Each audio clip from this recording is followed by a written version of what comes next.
Okay, magandang umaga mga ka-shade. So 5:30 ng umaga dito sa amin. So wala tayong nagawang video mga nakaraan kasi nga lagi akong tulog sa sa umaga at gising ako sa madaling araw katulad nito 5:30. Gising na ako mga um, 6:30 mamaya alis na ulit ako. Tapos maghapon na ulit na trabaho. Kaya medyo delay talaga yung mga yung mga papers ng mga aso kaya dun sa mga hindi pa nakukuha yung mga PCC ng mga aso nila.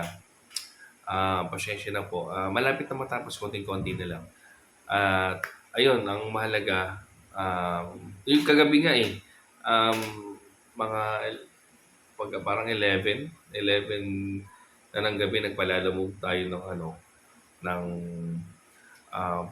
PCCI ng aso nila sa isa nating Shih Tzu sa San Juan. Ayun, nababawasan po unti-unti. So, ngayon, ano ba yung meron tayo? Ano bang topic na pwede natin mapag-usapan ngayon? Merong tumawag sa akin, isang ka-Shih Tzu natin. Ah, Sabi kung ano to yung mga pwede nating gawin kapag matahol yung aso. Naalala ko meron tayong isang ka-Shih Tzu na dog trainer ng mga aso, dog trainer. Nakausap ko siya dati at tinuro niya sa akin kung paano magpatahimik ng aso na matahol. Bagaman yung breed na Shih Tzu, hindi sila katulad ng ibang aso na talagang matahol. Pero tumatahol pa rin naman sila. Lalo na itong si Tamiya, tumatahol ito kapag may nakikitang pusa. Minsan yung mga pusa sa kapitbahay papasok dito. Tinatahulan nila yan. Yung mga nilalang na kung ano-ano dyan. Ipis, daga, magugulat ka na, tumatahol yan. Ipis lang pala minsan. Botike, tinatahulan yan. So, tumatahol pa rin sila. So, kapag ang sitwasyon ng aso din, nakakawala lang, pwede kayong pinaka-effective na paraan para sawayin sila. Kumuha kayo alam niyo yung can ng soft drinks, alam ba, yung Coca-Cola na lang na parang ito kalaki yun yung can. Lagyan niyo ng ng barya na tanso, yung 25 sa loob. Ang purpose nun para pag shinik yung tumunog. Masakit sa tenga nila yun eh. Kasi yung aso, mas iba yung pandinig nila kumpara sa tao. So, i-shake nyo ng malakas para makuha nyo yung attention nila at sabihan nyo kaya pagalitan nyo sabihan nyo ng no. Pero wag yung no, wag ganun. Kailangan maintindihan nila na sinasaway mo sila o ayaw mo yung isang bagay. Taasan mo yung tono. No! Yan. O di kaya yung aso ninyo nasa loob ng kulungan kasi yung mga aso may pinaka-bravo yan eh. Yung kapag yan nagpasimuno, magagayahan na lahat. Meron naman kasing mga aso na hindi talaga sila matahol. Pero dahil meron silang kasama na nangunguna, gumagaya sila. Ang gawin ninyo, kung nasa kulungan, ito naman kapag nasa kulungan na, pakawalan nyo yung pinaka-maingay, yung talagang pasimuno ng pagtahol. Ngayon, pag pinakawalan mo, kunin nyo yung can, ibato nyo sa kanya. Ibato nyo, siguro din yung tatamaan nyo. Yung pagbato nyo, hindi naman yung bato na para masaktan yung aso ninyo. Yung bato na tatama lang sa katawan nila at makuha yung attention nila na, uy, ano yun? Kasi maliban sa iba yung pandinig nila, narinig nila yung tunog na yun, tapos tumama pa sa kanila, parang ako yung tinatamaan na. Siguraduhin nyo sa unang bato nyo, matamaan nyo kasi kapag hindi nyo tinamaan sa unang bato, hindi magiging effective itong pamamaraan natin. Ngayon, kapag tinamaan mo, ibalik mo na doon sa kulungan. Ngayon, kapag tumahol sila ulit, o kaya tumahol siya ulit, nagpasimuno, i-shake mo lang. Tatahimik na yan. Effective yan, promise, mga ka-Shih Tzu. Doon sa mga may mga alagang mga Shih Tzu. Kaya yung mga nagbabalak pa lang, kahit anong breed, effective yan. Promise, effective yan. Kasi ilang beses ko nang in-apply yan dito sa mga aso ko, lalo na yung may-ari ng tinitira namin, ayaw ng mga aso. Nung in-apply ko dito yan, nagdagdag ulit ako. Nagdagdag ako ng mga aso.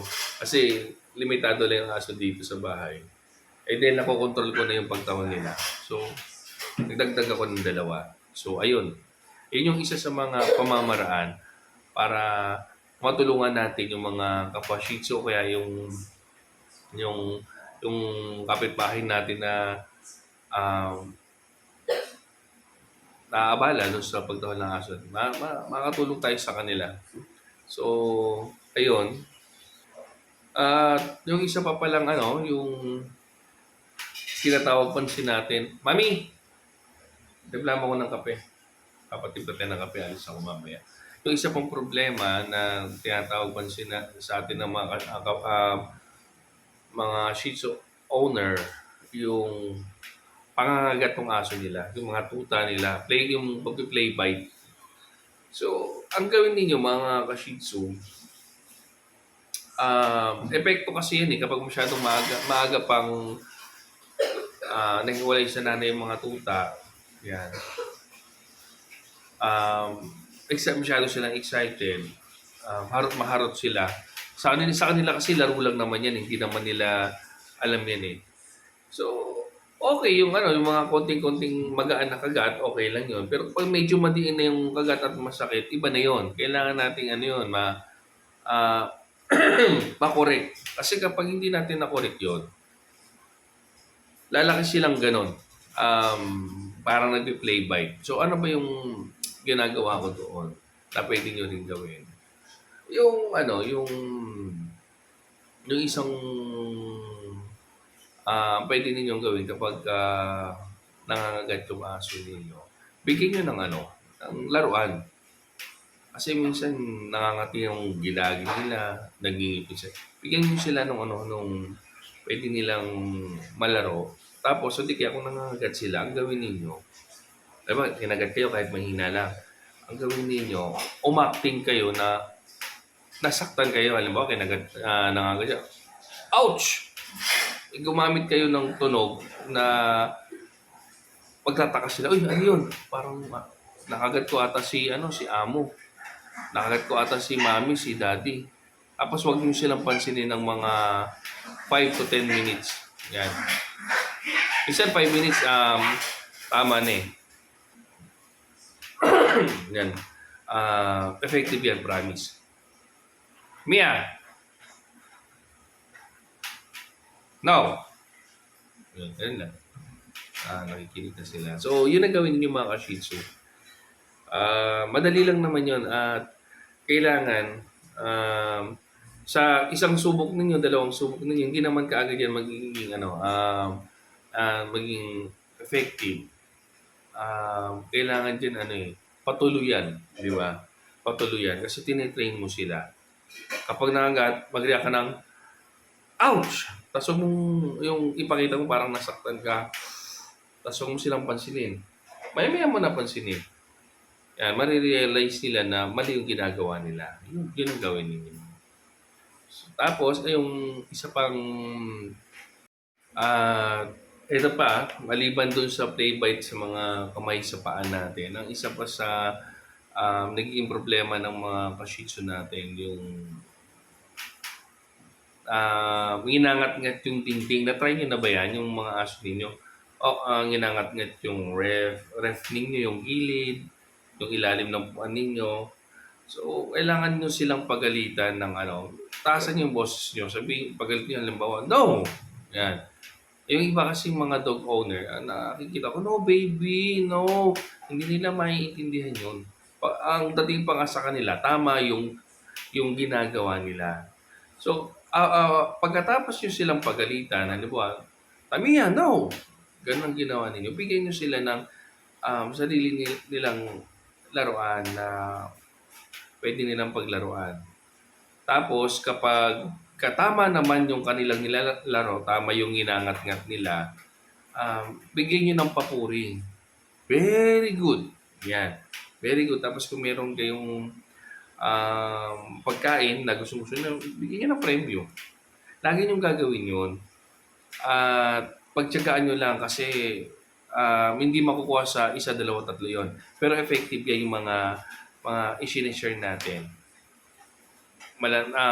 Di naman kasi tayo, di naman naiintindihan talaga ng mga alaga natin yung salita. Mas naiintindihan nila yung action na ginagawa natin, yung tono, mahalaga yun sa mga aso natin. Kaya kapag kino-comfort natin sila, okay yung tono, hello, okay ka lang, gano'n. Pero kapag may mali, dapat ang tono, iba rin, dapat galit ka rin. Para maintindihan nila, para may mali ako doon.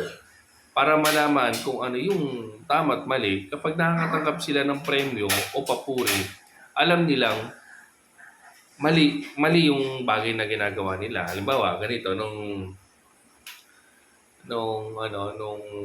meron kaming stud session, yung babae, tinali ata nung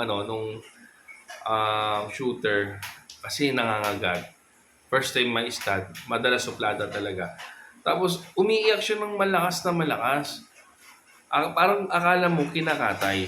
Tapos lumapit yung dog owner, okay, sige na, saglit lang yan. Huwag kang matakot, dito lang ako. Kaya yung Shih Tzu niya, umiiyak, mga ganon. So kapag binebe mo ng ganon, tatatak doon sa isip ng aso mo na, tama nga yung iniisip ko. Nakakatakot to. Kailangan ko makaalis dito. Mali itong ginagawa nila sa akin. Kasi mali yung reaction na pinakita ng owner. Kasi ini-stand siya eh. Ngayon, para maging relax yung aso, dapat kapag wala kang reaction ipapakita, wala lang. Para ipakita dun sa aso mo na yung ginagawa niya o yung sitwasyon, okay lang. Walang mali doon. Kung masyadong pag binebe mo yon, tatatak lang sa isip nila, tama yung ginagawa nila.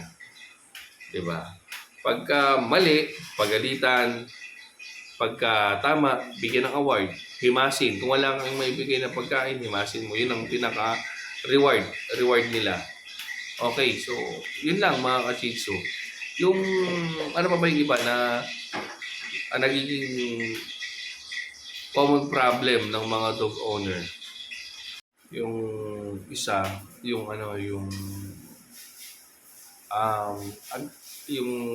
parang matapang sila kapag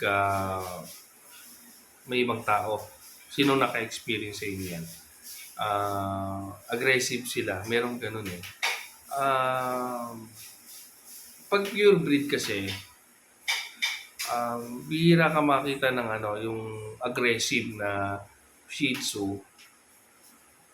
Pag kahit first time nilang makita, ang reaction nila, sasama sila. Gusto nila makipaglaro. Diba? Kaya sila nananakaw. Pero hindi natin maiwasan na may mga behavior yung mga Shih Tzu natin na matapang sila kapag may ibang tao. So, epekto yun kasi ng siguro baka ikaw at yung aso mo lang sa bahay ng matagal na panahon, walang ibang kasamang aso. So, ang magagawa mo dyan para makorek yan, pwede kang magdagdag ng isang aso. May kalaro siya. O di kaya, bata man o matanda, pwede mo siyang dalhin sa labas, makakita ng ibang tao. Kasi kung lagi lang yan sa sa bahay, kayong dalawa lang, merong ganun talaga eh. Lalo na kung hindi talaga sila pure breed. Marami akong nakikita dyan eh, na ang tapang ng aso, hindi mahawakan ng iba. Shih Tzu yung mukha, pero ang totoo, hindi mo makikita sa pure breed yun eh. Pero kung ganun ang Shih Tzu ninyo, kailangan lang i-socialize nyo lang yung aso ninyo. Darin nyo sa labas, ipasyal ninyo para masanay siya sa ibang tao. Yun. At lagi ninyo tandaan na yung mga ganong ugali ng mga Shih Tzu ninyo, yung mga alaga natin, inaayos naman talaga. So, kailangan lang talaga natin ng extra effort para makorek yun. So, dun sa Shih Tzu natin na tumawag, sana nasagot yung katanungan ninyo. So, ayun lang, kasi wala na tayong oras. So, sana nakatuloy yung